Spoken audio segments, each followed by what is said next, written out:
Hi, everybody. April Fool's Day. Hey everybody, it's New York Pete, and no, that is not Magnum PI sitting next to me. Just so I you got my know, big that old is hair thing. that's the Tipsy Toaster, and he's celebrating today, and he's celebrating April Fool's Day in his own little way. So Somebody has don't be to. fooled. Don't be fooled by those colors and that fancy little shirt he's got on. You can't. What's up, You Chris? can't see me. It's Cylon armor. It's It's the new Cylon camouflage armor for Caprica. Caprica was Let such me a ask you really something. colorful place, so we had to Are put you something on the armor to make it so you couldn't see us anymore. are Although you we left the driving a stupid red red light car? going again, so that didn't help us out much. Are you driving a red car today? Yes. No. Yes. April Fools. April What's up with Fools. that? You actually put up something that said the end. The end. That was Because so it is the funny. That was funny, bro. So, It was the end. What can I say? well, I don't know, man. It was still funny. It was definitely funny. So, Mark and Lee are both watching. Thank you for joining the show, guys. Welcome aboard. So here we are, Interfleet Broadcasting IFB. We are now, Chris, going to wrap up Chapter 10 of Yep. Battlestar Galactica, right? The original adaptation, and we're going to talk about some of the differences. However, in the meantime, we will do our traditional toast. This is for you. Look, See, look what I got on there. Look. You gotta love the Cylons. See, Cylons were best. You know. And this one is from the 35th anniversary. Ooh. Yeah. So it's not as old as you are. no, not quite. I'm a lot older. I'm older than you. Have a little respect for your elders, will you please? We don't age. dirty We don't Cylon. age. We don't age. We just get Damn- rebuilt. You know. Damn dirty Cylon. So here it is. Welcome. Thank you for joining us. Once again, we always toast to all the fans. The fans are the most important piece of the fandom. Without the fans, there wouldn't be a fandom. So fans, fuel the fleet. Thank you for joining us. And here's to you. Hopefully you guys are raising your glasses too.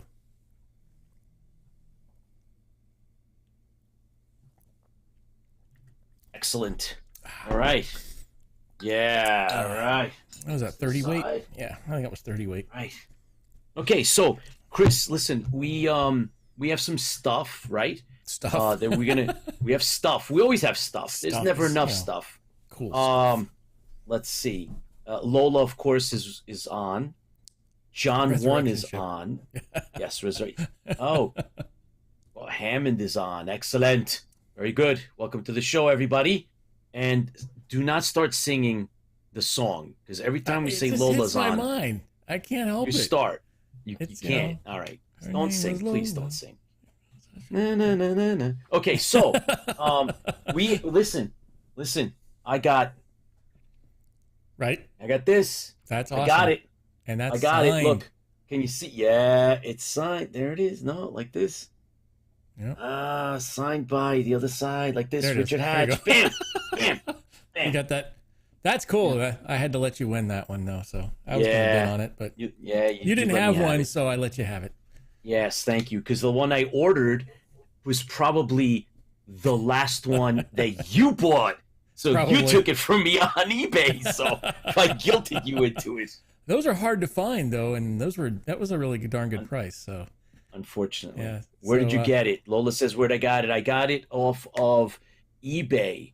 And there was a dealer, Mile High Comics in Denver, Colorado, which I actually had visited. Really cool place. Had a stack of them.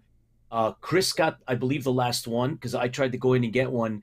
And then they ended up canceling the order. They refunded me a month later because I think they didn't have any more. So they may have mistakenly sold. And so then somebody put that one up and I bid on it and I got it. So it's kind of cool. So we're going to we're going to cover it. Maybe we'll bring back, when we talk to Michael Warhan again, we'll talk more about, all that stuff. And then Michael talked about the final book that never got printed. So you have the final book that was printed. This is the That's the UK final book. cover. That's the This is the last one that came out in print, right? This is Battlestar Galactica Redemption, and it's bigger. There we go. Yeah, and that's a really good photo though, or drawing. It is. It is really cool, and it's by Richard Hatch and a gentleman named Brad Lineweaver. Yeah, who has passed, right? Yes, passed. Yes. Yeah. So that's one of the problems with the other. That was a part of a 2-part series. It is, and that's only part 1, and part 2 never came back out. So Mr. Weirhan has that other part, and wondering if the fans are interested in seeing it or maybe possibly finishing it. So we were really excited, maybe possibly getting it finished. Finish the rest of the story and then have it done. So it might have to be. This one ends on a cliffhanger, and it's kind of hard to get, Chris. So we're going to revisit this concept. Yeah, it's very hard to get, and it's a cliffhanger. It was designed that way, and the second half, the final, exists, and Michael Weirhan shared that information in his interview. Go, you watch the interview, get the rest of the information. However, I discovered, I reached out, I made contact with an author. He's going to be a guest, and his name is Jim Beard, and he wrote one of the essays in this book. Yeah, that looks interesting. It is fantastic. Somewhere Beyond the Heavens, and exploring Battlestar Galactica. It is fantastic. It was designed and written for the anniversary, the 40th anniversary of Battlestar Galactica. 3 dozen. How hard is that to essays. Find? This is easy to find. Okay. This one is easy. This is if you go out there, you're going to find it, no problem. And it's almost as big as your book. It is. It's actually correct. Almost. Because this book is actually 560 pages, and I think I beat it by 100. So it's not a race. It's not a race, Chris. Okay, so I don't know what you're getting all that for. But this one includes essays on the classic 78, and then of course the reimagined. Yep. It is. It's really good. I mean, really enjoying these. They talk about all the kind of stuff that we like to talk about, whether it's the comic books or whatever it is. It's really, really good stuff. And so we're going to have Jim Beard on, and he's written a whole bunch of other books and in other genres, including The Night Stalker and other stuff. He wrote the Night Stalker stuff, right? Yeah, he wrote the Night Stalker. He's in here as well. So he is. Oh, and Planet of the Apes. He wrote a planet. He wrote another. It's another one of these like compilation essay type books, and he actually wrote something that was published in that one as well. And he's coming. We're gonna have him for the show. So this, guys, whoever is interested in that, and then we might as well plug this one, right? This is gonna be our next book, guys. Got mine. Right? Anybody that wants to tag along and read with us, Eric, welcome to the show. Thank you for. It's on Kindle 2, so that's what Eric added, and I believe that is the comment for Somewhere Beyond the Heavens. Too bad it's not an audiobook. Oh yeah, I do audiobooks. Yeah, but this is our next one. Yep. Which happens to be my favorite 2-part episode. Is this one? I just like the love title. This one. Of course you do. You know why, everybody? You know why? Because it says CYLON. Anything that says CYLON, Chris loves. CYLON Death Machine. Yeah, CYLON. Death Machine. Yeah, exactly. So we're gonna be covering this. This is coming up next, guys. I think in a nutshell, Chris, that's pretty much kind of what I have. All right. Oh, you're peeking out a little bit there. We have a little bit of an announcement. So, right? Are we gonna? Yeah, so there's just some things that's going on. We want to talk about the Michael Hogan Fund. Yeah.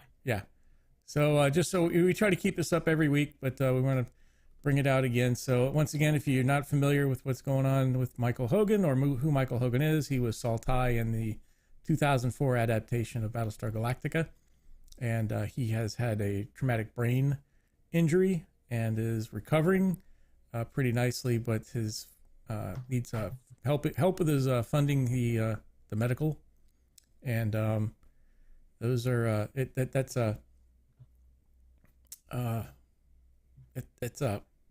a tough situation. I mean, if you read through it, he's even got other problems besides just him and the family. So go ahead, read through that. It's GoFundMe, Michael Dash.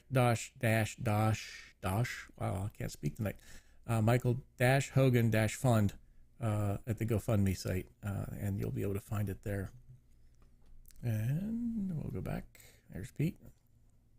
Excellent. We do have news briefing.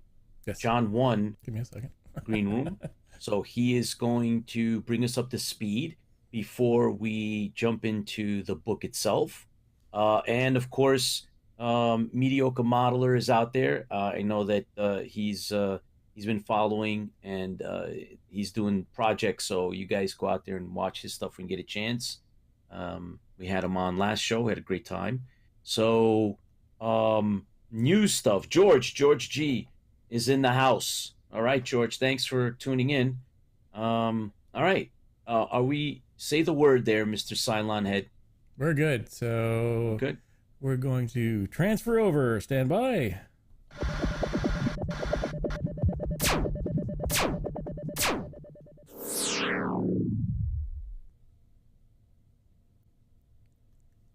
This is John 1 reporting for Interfleet Broadcasting. In Star Wars news, Lucasfilms announced it's developing a new live-action series starring the Mandalorian's own Grogu. It will center on Grogu's time at Luke Jedi's Academy. It seems that the timelines always change when there's money to be made. So Button another pushing, spin-off. sorry. What happened? Push the wrong button. That happens. Oh. You're good. Keep going. Grogu. Whoops. Groku? Yeah, I think we were Groku, right? Another spin-off is the Clone Wars, The Bad Batch, is scheduled to hit May 4th. Expectations are high. Hey, Disney, what about us Empire fans? How about a series on, I don't know, the 501st Legion, the book Lost Stars, Dark Horse Comics, Janek Sunber, another, Luke's friend who fought for the Empire? What about us? Come on. Sebastian Stan is set to play a young Luke Skywalker in Starkiller. The 6-episode event will finish with an epic duel between Starkiller and Grogu on Tatooine, according to sources at April Fool's News. In movie news, the sci-fi series big screen debut Chaos Walking hits tomorrow. It's anywhere where videos can be rented or movie theaters. I forgot what a movie theater is. I need to get away and find one. Videos rented? Who rents videos? I know, right? Seems like I'm older than 35. I'm feeling my age. Resident Evil reboot, Welcome to Raccoon City, has been pushed back again to November 24th. Mortal Kombat on HBO Max, April 16th. In TV news, Kevin Smith's He-Man series will be coming this year, sometime before summer. Big stars are leading the voices: Mark Hamill, Nina Headley, and Henry Rollins. Look for it on Netflix. Also on out is what now is new HBO, The Irregulars, a group of misfits solve crime for Sherlock Holmes. And if you like that, the next series is coming out as the Nevers on April 11th. That will also entertain you. Want some steampunk, some supernatural powers. See what happens. Technical difficult. In book news. Damn Daggets. Damn Cylons. In book news, there's some good books on sci-fi books. I saw a couple of that I like. The Last Watch, a group of misfit soldiers try to save the universe from being destroyed. Also, What Comes Next, an alternate history version, some kind of satirical, set at the end of World War II. It's about a group of mysterious aliens who come down and help the Earthlings try to find their way into space. Oh, Looks pretty good. Just in, and pre-order your Battlestar Galactica design spaceships. A behind-the-scene look at all the spaceships from the old series from '78 into the new revisioned one. It takes about 18 ships. But my question is, I like to take a look at it because I want to see how come it took 3 Cylons to fly a Cylon radar? If they are, artificial intelligence, they thought they would be quicker. But I want to see how they fit into those cockpits. You know, Fighting maybe words. mediocre. Oops, we're having technical difficulties suddenly. Excellent observation. Excellent Maybe observation. mediocre. Maybe mediocre model. I can get them come with a brand new set design for a cockpit for a Cylon Raider. See how it fits. I don't know. Yeah. Anyone know? Well, Godzilla vs. Kong is out. I'm gonna watch that after this. The kids are waiting for me patiently. They don't kill me because they want to see it. If you haven't seen it yet, check it out. Resident Alien Wednesdays on Sci-Fi Channel. Definitely a good show. Alan Tudyk. He was used to be on Firefly. I just recently found out he was a robot on Rogue One. That was pretty good. Good show. Check it out. Superman and Lois is good. And as you know, fans fuel the fleet. So if anyone has any news, sci-fi news, comic news, war game news, want to drop me a line at lonecenturion1@gmail.com. This is John 1 signing off. Back to you guys. Everyone have a good Easter and enjoy your night. And let's have a good show. Thanks, John. Thanks, John. Awesome. Outstanding. All right. That knocked that out of the ballpark. I don't know. Lola says the irregulars. Wait a second. Lola says they were all male and they needed 7 brains. Wow, Lola's hot tonight. Wow, yes. Lola's on fire tonight. Excellent. All right, that was funny. All right, well, listen, John covered a heck of a lot of stuff. Yeah. And the irregulars, that sounds like a bathroom problem to me. Well, it all depends on the visuals. Yeah. I don't think I'll be watching that show. I saw a couple of trailers for it. Oh, yeah? Yeah. It kind of looks interesting. Brought to you by Charmin. Come on, don't poo-poo it, man. You haven't even watched it yet. You're true. I haven't watched it yet. We don't know if it's a piece of or not. Wow, April Fools and that shirt is bringing out the other side of you, right. Chris. It's my camouflage, that's right. I told you. Yeah, it's your Magnum PI shirt, man. I called it right from the set, right from go. I was like, Magnum PI. I should have got my Detroit Tigers hat. That's got over there. Oh, yeah, you should have done it. Oh boy. Yeah, I mean, John busted all out, man. No holds barred. He had everything that's going on. I mean, it was comprehensive, and I don't know. Sounds like there's a couple of shows. The Kong versus Godzilla, I'm interested in. If I get a chance, I'm gonna try to watch. I'm gonna tune in on that, and there's a few others in there mixed in. Man, that whole thing with Grogu, I don't know. I hope they don't mess that up. We haven't had. What? What is Grogu? Whoops. Where have you been? Where have you been? Do you need like an education? Anyway, a sci-fi education. We'll see. We'll see what's going on. Besides that, Chris, I think we have lineup. We have a lineup for guests Yes. taking us all the way into June, just to let everybody know, right? So we're pretty much booked up April, May into June. We're gonna have all types of guests for you. We have the 10 cent on spots. We have a lot of the leaders in the actual community. So they're coming in, and we're gonna hear from them, and they'll tell us all about what they're doing, and the fandom and their slice of life out there. So we got a whole bunch of guys coming, John, and actually we'll rattle off a list, a partial list of our guests coming up later in the show. We'll do it at the end. Up. Yeah. Yeah, we'll do it at the end, and things to look forward to. Wait till the end to find out what we're doing next week. Absolutely. So, listen, we I think, Chris, have explored everything that needs to be explored, and that brings us to. I know you're a little hesitant because there's a lot of yes. It is the end. However, it's not the same end that we saw in the premiere. No. And the Cylons don't do well. There's a lot of aggravation April and Fools. defeat. No, it's not. There's a lot of aggravation and defeat, Cylon wise, and it's pretty interesting. It's pretty different, and I don't know. We talked about this earlier, and it seems a little rushed. Mary is with us. Thank you for joining us, Mary.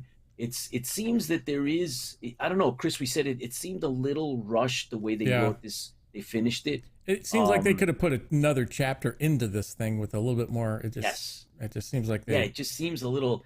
And it's like, hey, we're limited to what is it? We're limited to 6 pages. Make it happen. Yeah, we're limited to 244 pages, and we're at 240. We've got to have this happen. So let's wrap it up. And it's not. It doesn't end like the actual premiere. It does not. No. Which is very, very interesting. We talked about this when we first started.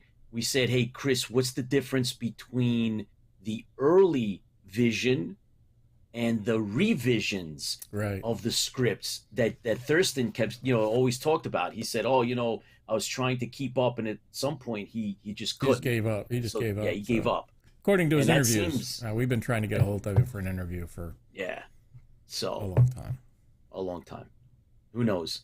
No purple and orange squadrons. Eric just brought that up. No purple and orange squadrons. Absolutely not. Spoiler alert. Thanks, Eric. Spoiler alert there, Eric. Come on. There's a whole bunch of other things that are different, and it's really cool. So we kind of like, let's do it. All right, let's get started before we get going too far. Go ahead. What? Let's do it. Go, what? Go, Ready? Go, okay. Go, We're good. Go, okay. Go, Okay. Let's go. Go. Book versus episode.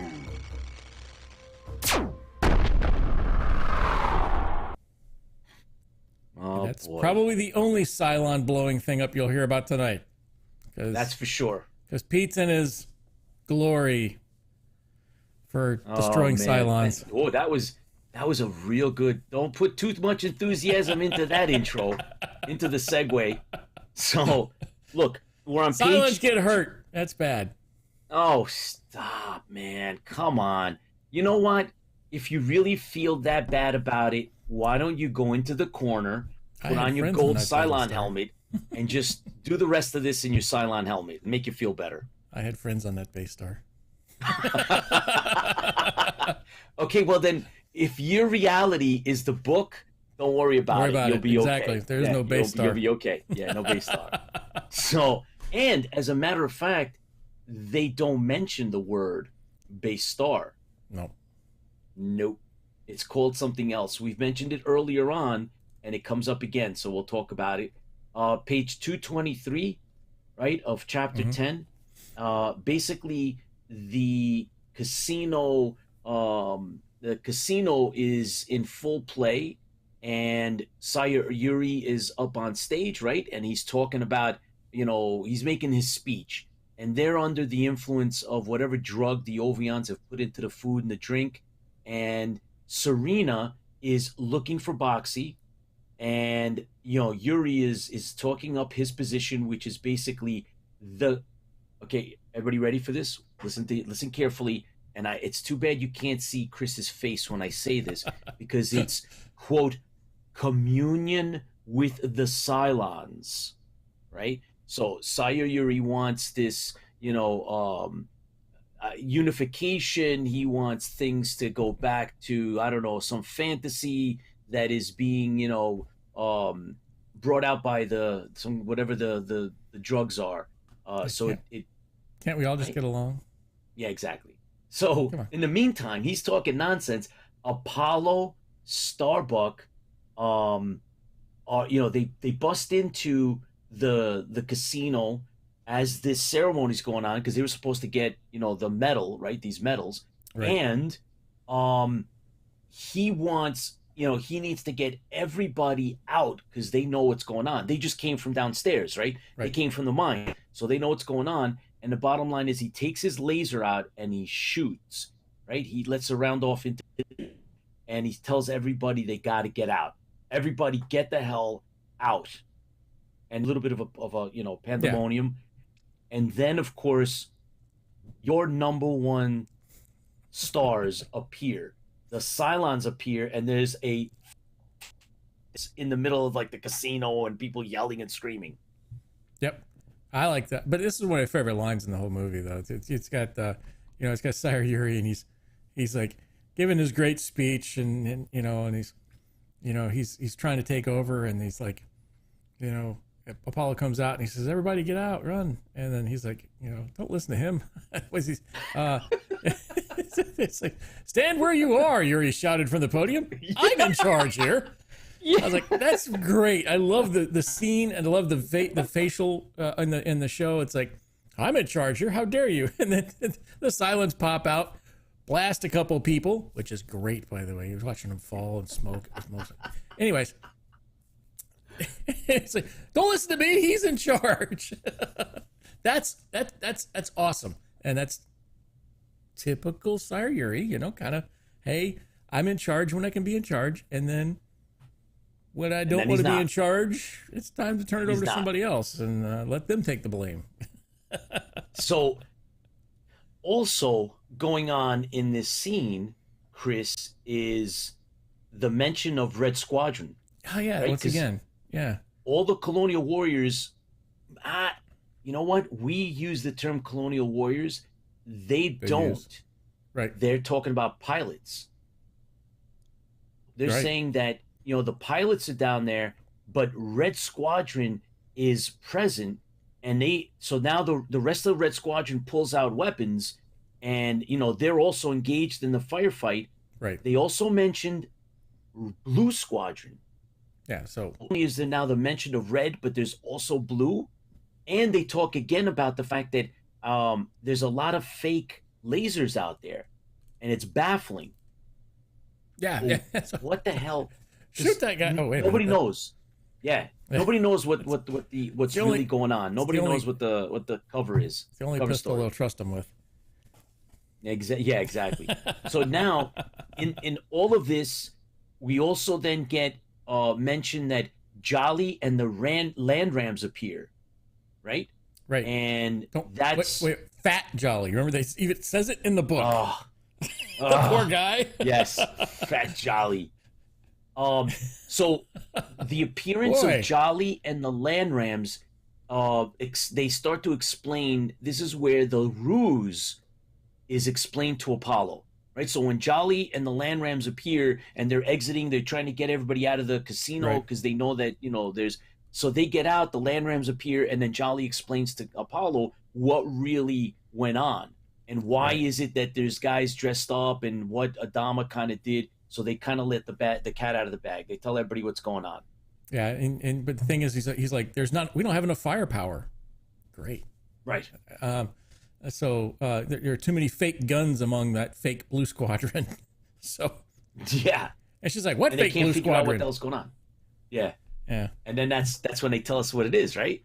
Yeah. Now, by the way, another super interesting side part of this story is Colonel Ty is wounded. Not before he shoots at least 5 Cylons. I didn't see that. I didn't make that up. I wish I made that up. 5. I didn't see that. Yes, Chris, I hate to tell you, it's in black and white. I know you didn't see that. Of course you didn't. Not before. Well, mine's in white and black, so. Yeah. And it's all 001011000. Yeah, I know. Okay, so there's no 5s, but that would be the green and black then. So yeah, green and black, right? Yes. Yes. So you're not. So your problem is that you're colorblind, so you can't see green. It's hard to read when you're doing this number, anyways. You're a mess, dude. Yeah, you're a wreck. You're a wreck. So he got hit. He got wounded, and he was hit in the arm. So in the premiere, there is no Colonel Ty in the casino. He's not on Carillon. In the book, he is on. He's in the casino on Carillon and gets wounded, but not before he shoots 5 Cylons. In the last episode that we did, it was the first part of this, he was broadcasting on a walkie-talkie. Similar thing. Which he's holding in his hand. And Serena finds it so annoying. Yeah. Serena's pissed off because she's trying to get his attention or something. Like, all right, calm down. She doesn't know what's going on. He's like, he's trying to save the whole world, and so. But yeah, so it's the Red Squadron, and then Jolly smiles. He fires off another round, dropping several of the helmeted aliens. Aliens. Not robots. Yes. Aliens. Aliens. Yeah. That's right. You love it. That's you love it. That's the part. Is that why where you're celebrating today? That's You're it. celebrating today. That's why you got the shirt. It's Alien Day. Eric says, when Ty saw the Cylons, you knew he was going to go crazy. And he did, which was awesome. He shot 5 of them. Killed 5 of them right crazy. there. If I ever see another Cylon again, I'm going to go crazy. John 1 says, this was narrated by Croft. Of course, he would say anything to stay out of prison. All right. So next scene. We're into the next scene now. Yep. And Athena is on the bridge. Chris. Perfect. On cue, man. We didn't even practice that. I knew it. I knew that all I had to say was that. And Athena, I expected it. Athena has to like Cylons. She must. No, she doesn't. Yeah, aliens. She likes aliens. That's it. Yeah. Aliens. All right, maybe. Right. So they're on the bridge, and one Viper squadron deploys to engage the Cylon attack force, while the rest of the pilots are brought up from Carolon, and that's kind of the through the gist corridor. Remember, once again, that's through that one corridor. So they're trapped. Yeah. They have to get up and down that one corridor, so they can't just like leave anywhere on the planet. They have to go through the corridor. Yeah, the corridor in space around Carolina. Where they blasted the hole. Yeah. To get down there. They get in, and so this is how they're going to get back out. Obviously, to get the land rams, multiple land rams, they brought them down in shuttles. Yeah. And it's one of those questions. Yeah. Well, look when they went in the Cylon Death Machine, right on Arcta, that's how they brought the land ram down. Right. Was in that shuttle that got hit. So multiple shuttles, multiple land rams, which that's what they mentioned. They mentioned in the book. There's multiple land rams. All right. So that's kind of like the wrap on that. Next scene is Boomer and Starbuck are using land rams to then shuttle the people right to the shuttles, moving the people back and forth. Starbuck takes the Ovion tanker. Right. It's like he says so. Right. So they're moving. They're moving people back and forth. Yeah. You're right. It has thallium that the Ovions had kind of filled to some degree. And so in the process of shuttling the people back and forth from the casino to and whatever other ships are there, because we know that there is, I think the Rising Star is there as well, right? There's a couple of ships that came with Galactica. Starbuck spots the Ovion tanker and tells Boom Boom that he's going to take the tanker up. Right. And then Cassiopeia says, I'm going to go with you. And he's like, what are you talking about? She's like, don't worry, you'll see. Well, it has nothing to do with the premiere. Cassiopeia tells Starbuck, I'm going with you. Don't ask any more questions. You'll see. Let's get to the tanker. And he's like, what's going on, Boom Boom? Yeah. What is with the Boom Boom? Yeah. Well, it's, later on we hear about the Boom Boom part, but that kills me. So, yeah. All right. That's a setup. Man. It's the 70s. Yeah, it's this. All right, whatever. Golly and shucks and yeah. Heck. Yeah. Heck. Okay. Heck. All right. Yeah. Well, so now that's basically that interlude, right? That's a setup, and the next scene is right back on the Galactica bridge. Yep. Right. And what's interesting for me, Chris, not for you, you see this slightly differently. But when I read this part, they're on the bridge and, there's stuff going on, but they actually watch 3 Vipers get destroyed and then 2 more Vipers explode, ensuing like almost one after the other. That's like 5 Vipers, 5 pilots out of the 60 killed. Something that they've had. Yeah. So every one of those gotta hurt, man. So, it's like they're in dire straits. They're really hurting bad, and all of a sudden there's like they're calling out like, what's going on? Where's everybody else? Where's the other squadrons?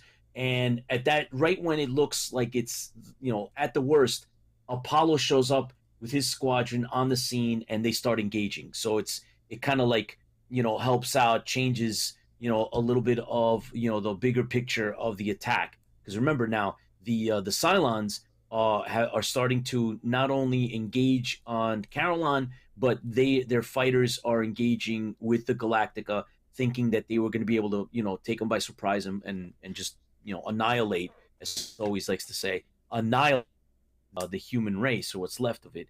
But that's not what happens. Just so you know, you're cutting in and out a little bit. Am I really? Just every so once in a while. You're doing that on purpose. That's it. So I don't know if it's you are. Pretty sure it's a loud pop and then you stand still for a second and then you go again. But it's not really that it's just letting you know if you drop off, I'll fill in everybody else and tell them exactly what happened when the Cylons destroyed the Galactica. Eric says, "Welcome back, Cotter." So, all right. So the next scene, right? So we've actually moved on a little bit. Yes. Right. So we're making our way through the action scenes. Right. And next on, they've loaded everybody into the shuttle. The shuttle's headed back up. Yeah, exactly. And welcome, Mike Sweeney. So now it jumps over to what happens on the Tylium ship, the Ovion, right ship. So and Starbucks, yeah. Go ahead. So Starbucks, let it out. Flying the ship, and he's pretty much not flying the ship. It's somebody else flying the ship with him, and that kind of ticks Athena off, by the way. So it does. Yeah, that's later after they land, but they talk about Starbuck and how much of a renegade he is, and he's coming in for the landing of the shuttle, and they're like, everybody's holding their breath. And the funny thing was, they said, if he messes this up, if he just one little screw up, he'll blow a hole in the side of Galactica, and that'll be it. So I'm like thinking to myself, so how many Tylium things did they already get on board? And what's the accident rate? I mean, if it only takes one of those ships to blow up and kill the Galactica, why even chance that? I don't know, but I guess they have to get it on board somehow. So he flies, and they're holding their breath, and he I guess he makes a perfect landing, from what the description is. And Athena, Athena looks up and says, what's her exact words here? Shuttle approaching land deck, blah blah blah. More importantly, Chris. Yep. Who's flying? Who helps fly? Cassiopeia, because she has experience. Yeah. She has Cassiopeia has experience. That's why she told Starbuck, let's just get to it and don't ask questions, because she didn't have time to really explain, earlier that to hang out with her dad was when he was around and he was a freighter pilot. Right, which goes into later on in the Long Patrol. No. When Which episode? She does it was the episode where he flies the civilian craft. Is it the Long Patrol, guys? Probably. I think it's the Long Patrol. Yeah. Anyways, that at that point when he's flying he flies the thing, he gets knocked out, and then the other guy takes over the Viper and flies off, and she's like, that's an Aryan merchant code. Yes. So, that's right. Yep. So that's how she knows that. So she's, once again, this kind of backs that piece of it up later on. Whether they intended to do it that way or not, I don't know. But we'll maybe never know. However, we now know a little bit more about Cassiopeia and the fact that she has other skills besides all the other things that have come up before. All her she has other skills other than the other skills. The other skills. Yeah, Eric says the Long Patrol. Yeah, it was the Long Patrol. Okay. I thought it was. Yeah. And so, she says, yeah, I know how to do it, and so she helps Starbuck. Because remember, Starbuck starts out in this section in the book, saying that I can fly anything. Don't worry Boom boom. about it. I can fly anything. Boom boom. That's right, boom boom. So yeah, not Boomer, just this boom boom. And And he's like, you're next time I see Herb crazy. Jefferson, I might call him Boom Boom. See what happens. Yeah. Oh yeah, you might get a fist in the face. So there is another interesting part to this section. So as they lift off from Carillon, there are explosions on the surface, and the Cylon Star Force is active. Yes. Isn't that cartoon? Yeah, man. Cylon Star Force is active, but there's a second powerful explosion that rocks the tanker. Right? So they're taking off, they're flying off, and there is one other explosion. It's so big that they actually feel it. They pick it up as they're leaving the atmosphere. So, but what was really going on was the Colonials actually had the Death Star, and they were starting to. now you're melding it all together. See, wasn't that the case? That's how the planet gets destroyed. It didn't catch on fire and blow up. Which was, I mean, so this is, I guess, the elements of what we got to see in the premiere, right? We, it's that's the same. Yep. Where there's fires and yes. The planet becomes unstable, and the talk about that, and which really drives me crazy because, good Lord, imagine smoking on that planet if it was that bad. If you could start a fire and blow the entire planet up, that's a scary thought. That is a scary thought. Oh, but they do mention, this Cylon Star Force, mm-hmm. which has come, into. Right, they're into right. They now. Used the shuttles. Remember, last episode we talked about the Cylon shuttles. So they flew through the minefield because they know where all the mines are. So now we cut to a new section, and this is all different than the actual premiere. And this right? is cut and fast. This is way. So now we're talking. Yeah, they're talking about Apollo, right? And he's actually on the scene flying with his squadron, and there's Cylon ships all around. Jolly's plane is in trouble, right? Yeah. And Apollo watches Viper plane. Yeah, plane. 8 Cylon attack Jolly, and they have him in 8 Cylons attack, have taken out another Viper, and Jolly's in trouble. 66. Yep, Jolly's in trouble. Apollo shows up, and they're helping everybody out. So that seems almost like a quick scene from the movie, but it's quick not, because Jolly was just on the surface of the planet. Yeah, and he gets up. Now he's flying in a Viper fighting. Yeah, he's yeah. So something teleport. There's a bit of a disconnect. Yeah. Next scene, they start talking about artillery of the Galactica. Yep, they talked about that in the beginning too. We had one of the chapters too. So they always mention artillery. Yes, and they talk about the luxury liner Rising Star have long range beams. I was like, what? What is going on? Luxury liner with weapons. Yes, they've either armed it or they secretly had some kind of weapons on it. That's a smuggling ship. It was the Millennium Falcon. All right, Mr. Crazy, you're losing your circuitry today. Yeah.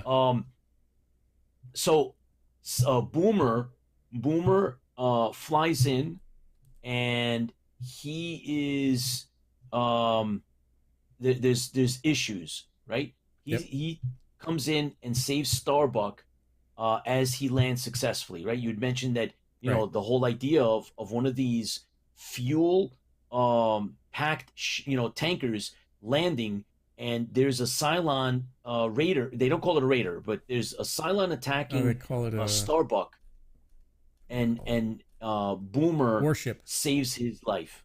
Right? Cylon warship. What do they call it? Warship. Warship, W-A-R. yeah. Warship.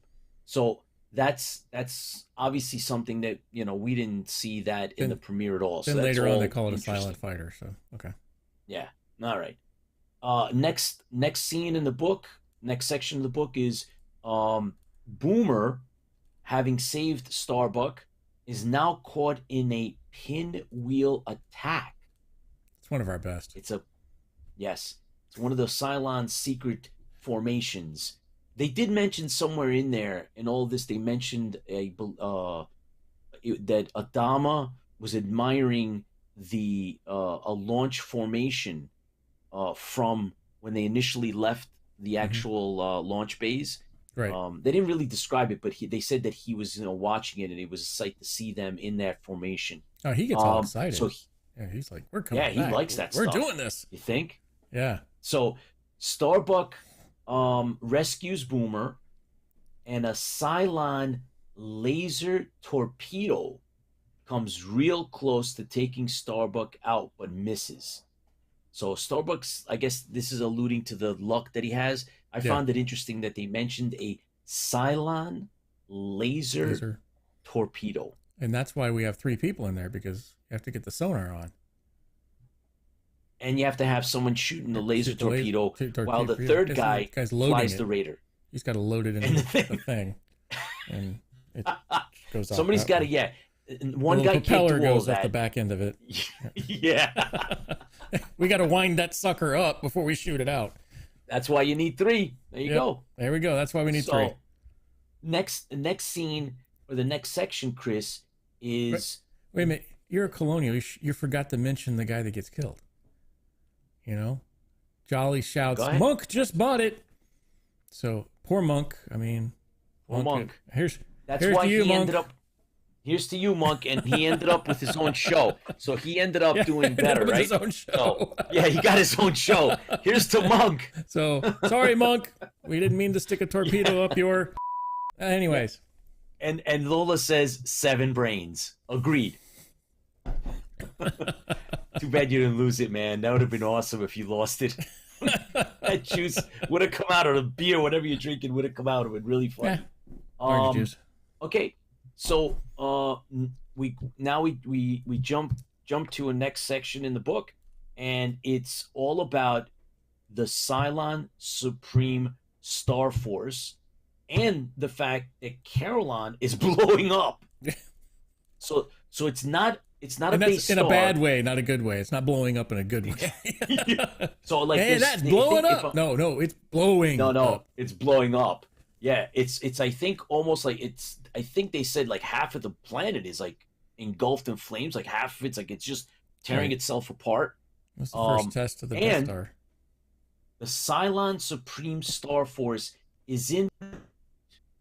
It's in retreat. Yep. So we don't know if they actually mean the Cylon base star or the whole Cylon Armada. It does not mention the base star, yeah. No, it does not. So we don't know. And it doesn't mention the spoiler alert, doesn't mention the Imperious leader being on the scene. Correct. Although he does come into play. Yes. Right? So the Cylon, the Imperious leader does come into this. But at this point, the Cylon Supreme Star Force is in retreat, and Galactica and the other ships are making a break for the minefield, right? I guess there's that clearing, so that they could head back to the remnants of the fleet they left behind, right? Right. Is this the point where somebody calls in and says we're getting our butts kicked? This is where they get through the minefield, only to find the Cylons waiting, right? Imagine that. And they rebuilt their attacking wall. That's what they called it. Coming back at them. Yeah, and the ships will make a hyperspace jump, Chris. How about that? A hyperspace jump. Sorry, 2004. Sorry, 2004. That was not your idea. We had it. Yeah, we had it first. That's right. So, but the fighters, not Vipers, the fighters must hold off the Cylon jump. So the Galactica will jump back last. Viper's got to create the defensive line, to keep a defensive line so that the Galactica can then make it back, right? So that's interesting. So after the pilots return, they are right. So that's what's going on. So this is all fluid. It's all going on in your mind's eye as you're reading this, and they're telling us that this is what Adama says. The rest of the ships that came with them, like the Rising Star, they make the jump. They get back to the rest of the fleet, wherever right, that because is. the rest of the fleet is getting attacked by another Cylon force. Yeah. So meanwhile, what is super interesting is that the pilots get back to the landing base and they make ready for the jump, the hyperspace. Yeah, it's ensconced in G couches for the jump. Where did that come from? About? And where did it go? Yeah. Fascinating. Everybody got into G couches so they could do the jump. I was like, that's the first time I mentioned that. Yeah. So that's how, imagine, who knows how that ended up, or who, for that matter, whose idea was it, right? Was it Larson's idea? Is it Thurston's idea? Was it in the script that they couldn't shoot it or not, or what the hell? It was too much to put together or something. Yeah. So cool. So cool. Well, they did do hyperspace towards the end of the series when they had the space Nazis. The Eastern Alliance. Eastern Alliance, yeah. Yeah, Eastern Alliance. You forgot to mention Boom Boom Boom. Oh my God. I think we mentioned it so many times that I forgot. But that's kind of the end of that scene. Yep. And now we go to your favorite setting, and that is with the Imperious leader. Yeah, and this is real interesting. He's tormented. Yes. The Imperious leader is tormented, and Eric reminds us that was Experiment in Terra. That's the episode. Yep.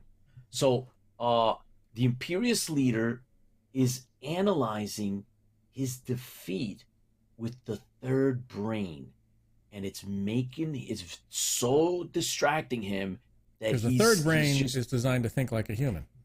Right. And the humans, he's now analyzing this, and he says that the humans are accused of being interlopers in Cylon affairs. That's right.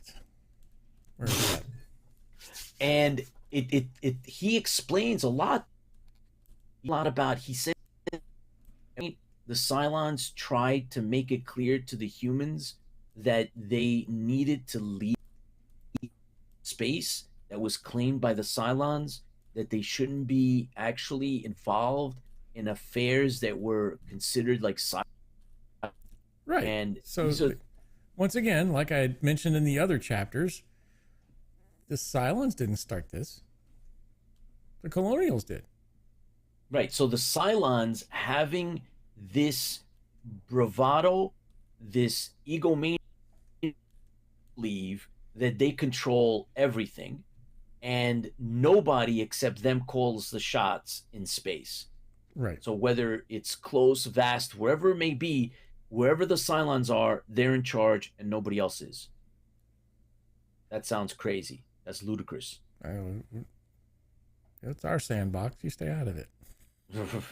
Anyway, so it's very interesting though, because he uses the other brain, and he's able to look back. He says, right, he can see all the way back to the other Imperious leaders and access their memories, access the data, the history of everything went on. And so he's analyzing it, and he starts getting angry, and it's the Imperious leader felt a pang of anger, and it's towards Apollo. Yeah. And wait a minute. What? How does he know Apollo? Is he like got spies? And of course, we have nothing to do with the premiere, right? There's nothing to do with the show, with it's just the movie. Nothing. This is totally different, right? So this is like not what we saw. That tell them about, or whether it was Adama Baltar or whatever it was. This has nothing to do with the actual premiere. And he mentions that Apollo is the son of the hated Commander Adama. Right. And he also says he would take a great pleasure if he could torture both of them.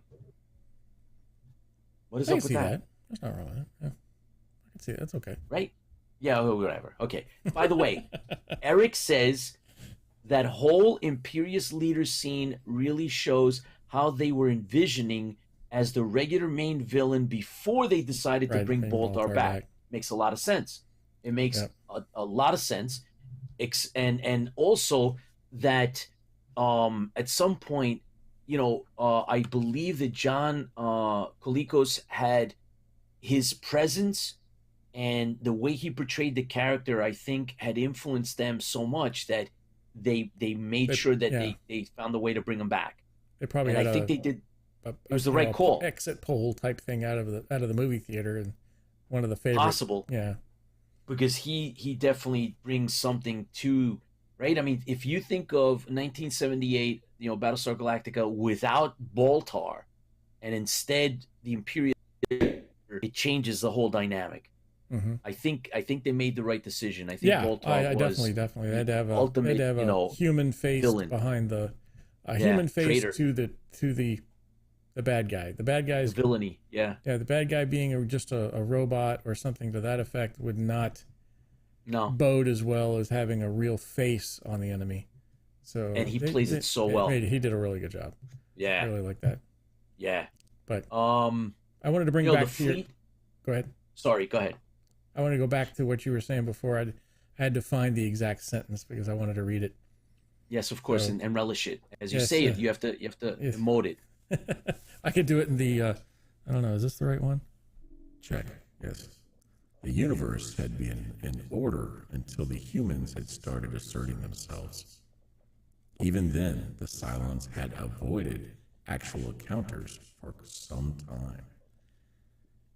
When they had tried to convince the humans to leave those areas in space they had usurped, the humans had not listened to reason. There had to be no solution but war. Although the Cylons had made the first attack, it was in fact the humans that had precipitated the war by their stubborn interference in the Cylon affairs and their refusal to give up their colonies and go back to whatever sector of the universe they came from. I was really hoping that you were going to hit the child voice and you were going to... That would have been more of a, let's see. The universe had been Exactly. Wait, so Eric makes another excellent observation and says, the human face of the enemy is easier to connect with. Exactly. Yeah. That's the point we're talking about. And Charlene Donatello says, hi, Lola. And, Lola says, hi, Colonel. So, okay, we got that going on. The fleet jumps and disappeared, but Galactica and the mini fleet disappear, right? Or I guess maybe it's I don't recall if it's the whole fleet he's talking about, right. But it disappears, and he will pursue them and slaughter them. That's what the Imperious leader is adamant about. No, that's because they started this stuff. So. Oh my God! Okay, you gotta let it go. So. Yes, of course. So, but I like the other part in here. So the Imperious leader, so he's upset that I should be thinking about ways I could go and the strategies of attack, reattack, and everything else. Yeah. But he's extremely angry, and he's realizing the import. Is that right? Import of the defeats he suffered. Import. Is that the right word? Leader realizing the import. The import. Yeah. Maybe the importance. I don't know. Of the defeat he had suffered, would have resigned the position immediately and ordered his own death. Yeah, he should have. Yeah, he should have done that. That's what he should have done it. No, he must survive. It was essential. He must pursue the hateful Adama and Apollo. Those hateful humans. Hateful Adama and Apollo. And I can see that. Yeah, I can he's see the obsessed. hate. I can see the hate in their eyes. They He's hate obsessed. the Cylon race. Yeah. No, Yeah. it's the humans that are obsessed. Come on. So Huh? after the defeat of the Cylons, they had a hyperspace and hyperspace converted craft and vanished from their formerly camouflaged pocket of space. So there's that camouflage pocket again. Again, he would slaughter them. He would not die until that final annihilation had taken place. He could not allow himself the questionable privilege of suicide as a historical failure. Do it. Do it. Do it. Where was that? Where were you reading from? What page was that? I don't 'Cause have pages listed, so you don't have pages listed, of course no. you don't. Why would I think that you're I have it reading- on a PDF. It's easier to mark up. Why would you be reading it like from the original text, right? Is that Well, too much it to is ask the original for? text. It's in PDF now. Oh God. He'd have given away with it, and if it weren't for that meddling Adama's kid. He'd have You- gotten away with it. you if it meddling weren't for kids. that meddling Adama's kid. That's Eric. So yeah, the Scooby Doo's. Yeah. So Well, Right, I'd so gotten then the away with it too if it fleet wasn't for this meddling colonials. meddling kids. Get off my lawn. So this is it. This is actually the last section yep. of the chapter. And like we said earlier, it seems a little bit rushed, and this scene is a little bit weird. Yeah. I have to ask you, Chris, do you have the silver goblet that they talk about? I have a silver goblet. Yes, it's similar, Okay. but So it's it not. op- They use a gold one in the show. Not that I really pay attention Right. to that, but you have the silver. I have the Actually, silver no, for a ones that they fact, used for because other drinking at the. You at the have table. one, and you have screenshots. Yes, we have to do Both. a whole show Yes, on. both. Yeah. On drinkware. Yep, we have to do a drinkware show. It's your minor obsession. Adama. Minor. I was kind. I was being kind. So, last scene in the book here is Adama raises his silver goblet on the bridge, and there is a toast and a prayer. Wait a minute. On the bridge. In the middle of the bridge, no less. So, in the middle of the bridge, they're having a toast, a meal, and the fact that Adama is accepting the position of president of the council. I love And- this part though. Yes, I think it's Ty reminds him that you weren't elected. They just ripped up your resignation. So you're back to being the But- president. But he says, I want to thank everybody for electing me. Yeah. He didn't elect me. Exactly. Yeah. Yeah. Right. So, But that's still, he raises the silver goblet and a toast. Around a table formed a circle in the middle of the bridge. The crew, the civilians, and the council became quiet. A circle in the middle of the bridge. yeah. Is that the one that Maybe. rotates? This is the one that the little command pedestal where Adama and Omega are? Yeah. It can't be that big. It's not that big. Yeah, that's in the middle George- of the bridge. Interesting. George says, "Are they drinking while on duty?" It's possible. Hey. And Oh, some Mike of the Davitt, some of the thanks others. for joining us, Yeah, Mike. some of the other ships. I've been on. I was in the Navy. And we went visit ships from like England and places like that. They had pubs and they on drink. board. They had a pub on board. Pubs. Yeah, they had Pubs on literally board. had a place where you could go get drinks, Oh, like Well, they have in- on the Galactica. yes, exactly. In the Army, Chris, in the Army, you just bring your own booze. Basically, everywhere you go. So, The Navy don't know were how- classier. We buy our own, So yeah, all right, whatever. we You get thinking if that works for you, you can think that all you want. we don't hide ours So- in the scope bottles. Yeah, no kidding. Like they don't know. Like the senior NCOs don't know, No. Chris. Yeah. They know everything because Listerine they've bottles, done it. yeah. They've done all of that. All right. So, all right. So they're on the bridge, the simple meal. However, what's interesting that I know you're going to latch on to now for the next 20 minutes is the fact that there's banter between Athena and Cassiopeia over Starbuck. So there's like a thing, right? Yeah, there's a thing going on. We'll call it a. She goes, I'm at peace with you, Cassiopeia said. And then Athena, God, I love Athena. See that you stay that way. No. By the way, George says to this whole drinking thing, unlike your basement. Oh, well. He's getting to know you pretty well. Yeah. That's evidently. right over. Yeah, right over the right. Yeah. Oh, boy. That is the only circle on the bridge. That is the only circle in the show. So there you go. Must set up a folding table on the top. Folding table, yeah. And then of course, Boom Boom is again there, and Starbuck mentions Boom Boom. So Starbuck, Athena, everybody's on the bridge, and there is of course the talk of Earth.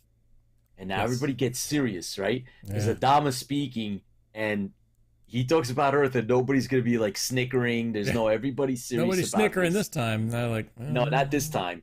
And that's totally. It is not anything like what we saw in the premiere, right?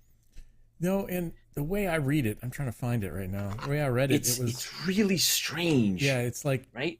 It's like almost like he doesn't, like he believes in the Earth, but so where I think he says something, or where else we can find something. Where's it at? Let's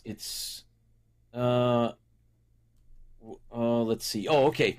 All right, that's interesting that you're looking for that, because I'm looking for. Here he goes. Yeah, I see no one scoffs segue when I mention Earth this time. Perhaps now you believe that our little ragtag fleet can do it.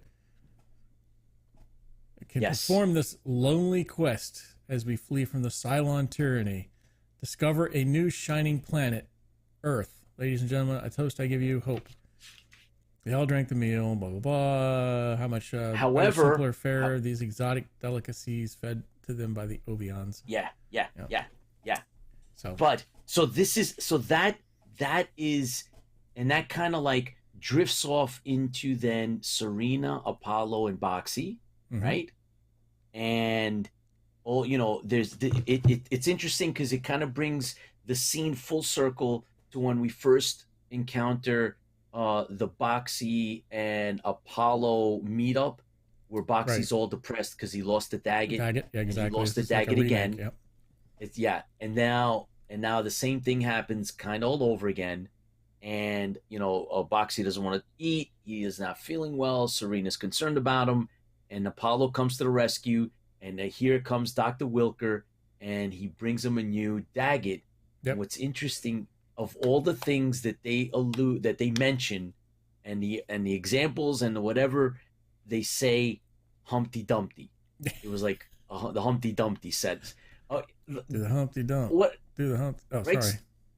There's a Humpty Dumpty in the 12 colonies. I guess. Colonials have they have Humpty Dumpty too. I thought that was so weird. Of all that goes the along things with that they could have said, they said the Humpty Dumpty. So I don't know. That was pretty dumb. That, and I like this way they mentioned. So in the book, the Cylons are reptiles, so it's okay to have a droid, which is what what Wilker says is Muffet. Muffet to Boxy. Yeah, right. He's talking to them. Yeah, he's a droid. So we can put him back together. So it's okay to have, that's always been some people's problems inside of Battlestar Galactica, is like they walk into Wilker's shop and there's like, I don't know, it looks just like the guy from Westworld, the face is removed, a robot. And they talk about robots being used to help the fleet, and that's in the book. to do tasks on the outside of the ship that the colonials can't do, or it makes it more dangerous for them. So he talks about that in the book, which they show in his shop when they go get the Muffet the first time, all of these robots, and they're like, oh my gosh, why are you building robots if the Cylons are bad robots? So there was always a disconnect. A lot of people found a disconnect in that. Whereas if you look at the book, these things are they're reptiles in armor. They're alien. There's an alien race wearing armor, which changes it, right? Right. I like the reptile in armor thing better than I do the robots, because they kind of made the robots I think so. just well, but it's not so bad when two of this stuff. Well, I was like, well, that's what kind of threat is that? Things, I don't know. Look, there's two ways of looking at it. Number one, the reptiles create a robotic. Yeah, that's what he says in servants. They're robotic servants, and that's why they're not as good at what they do. They're not as limber. They're not as right. They're just bulky and just can't get around, and that's why. But look, the excuse as to why and how the colonials have been able to survive, because the Cylons are just mass producing these robots, and they're drones. Clunky. They're drones. And then that's how they take over anything. They just throw numbers at you. So you can kill as many as you want or destroy them. We're still going to overrun you because we got the numbers. It doesn't matter. We're not, even they're not losing beings. Yeah. So I don't know. That's the way I always kind of thought about it, right? True. So look, real quick. So we're coming up on the end here. Go ahead. But Yahi's watching with us. So I hope I'm pronouncing that correctly. Eric Padden says the ending of Fire in Space seemed to lift this bit of Muffet, seemingly gone but miraculously brought back again. So Muffet was a really big hero in a lot of the episodes. So this now is right up to just about the very end, and Boxy of course now is out of his that slump. Malaise, funk, whatever. He's in. And I don't know. You want to read the last, Chris? You want to do the ending? Yeah. So Adama smiled happily to Serena. She raised her glass again and addressed the commander. And she goes, to Earth. To Earth. And that's how we actually end the book, which is not the premiere. No. The premiere is not. That's not it. Ed Brandstrom, thanks for joining us. It's not. That's not how the show itself ends. And so, like a lot of what's going on in terms of the differences.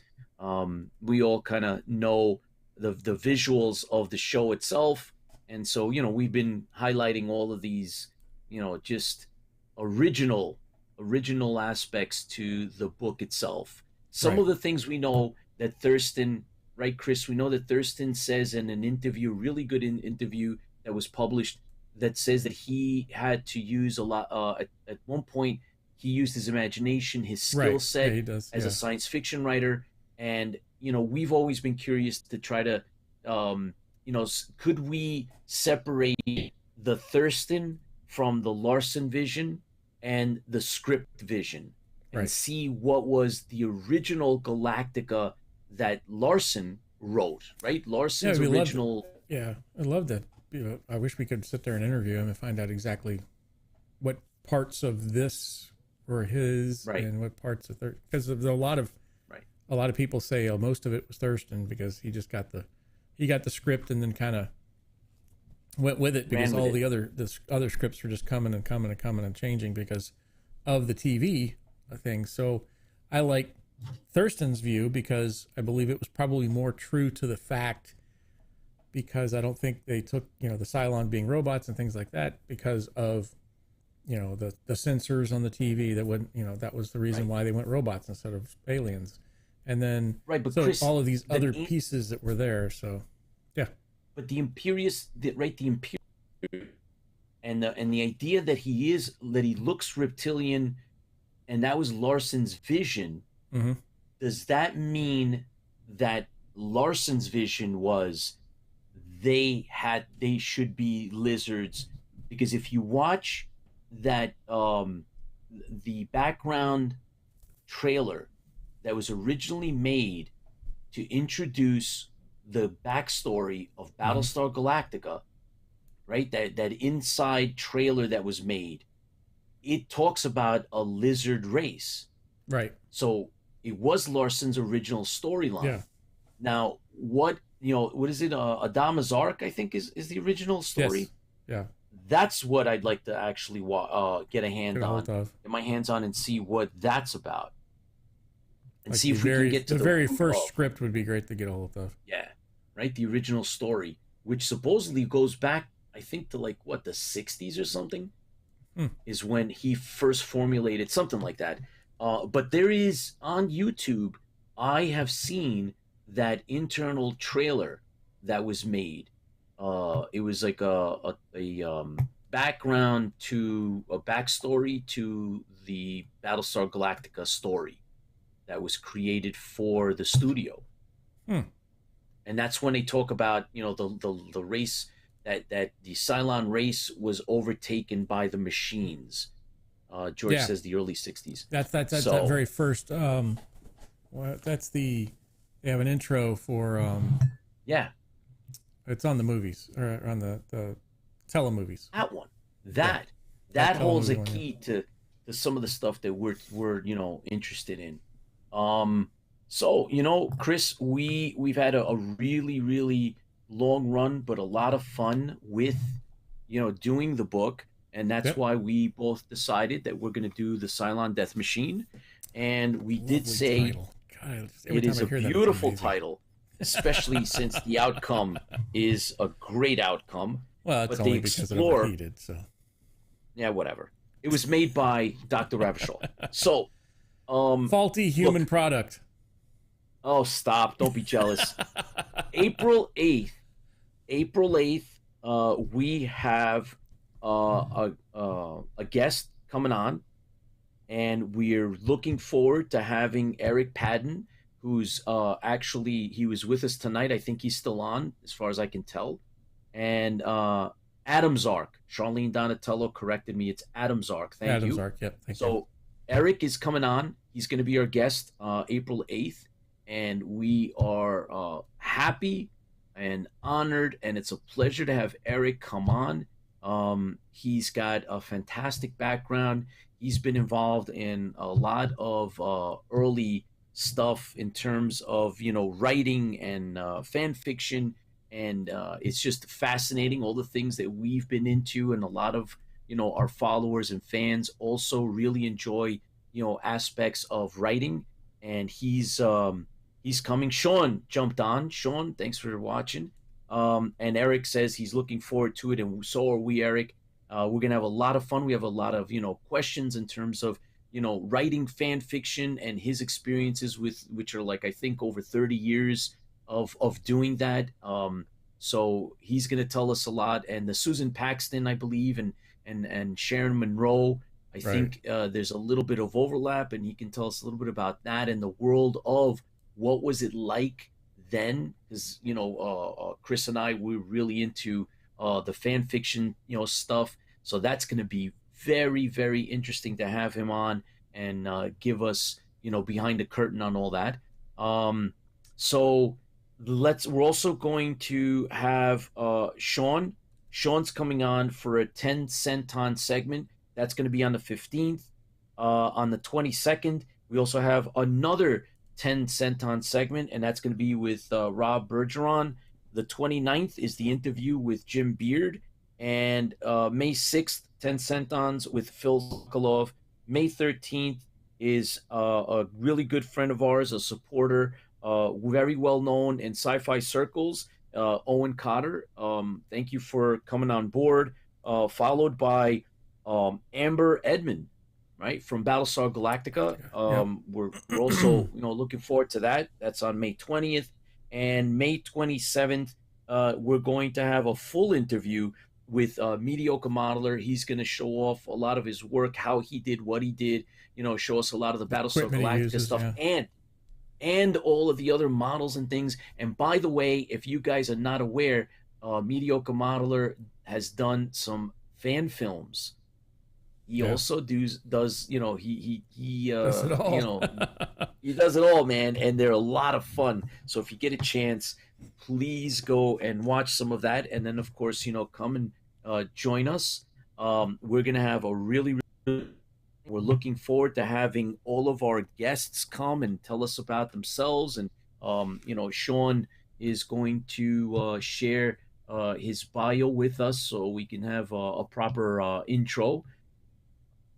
And we're looking forward to the next show. And I don't know, Chris, all good things must come to an end. Yep, that's right. Which is what we'll have to be doing tonight. So just so you guys know, if you haven't done so already, please go ahead and follow us on the social media sites, the YouTube, Interfleet Broadcasting, Twitter, BSG_IFB, and of course right here on Facebook with Interfleet Broadcasting, facebook.com/Interfleet Broadcasting. So if you get a chance, hit those likes, give us those thumbs up, go to those. We will be some more videos coming out on YouTube here shortly. I'm going to cut up some of the interviews and put some little snippets out. Those will be coming up here shortly, and you'll see those on YouTube. We'll link to them on our Facebook sites. So without further ado, thank you so much for being with us tonight. And once again, Fans Fuel the Fleet, thank you for being here. Fleet. If it wasn't for you, we'd be just talking to ourselves. We'd still be talking, though. There'd be 2 Battlestar Galactica fans in the world, and it would be us too. So, here to y'all. Very true. Thank you for spending your April Fools with us, and stay safe, stay healthy. Pete, you got any last words? Yeah, everybody, let Chris know how much you love his shirt. So take care, everybody. See you next week. Take care. See you next week. Here's to you.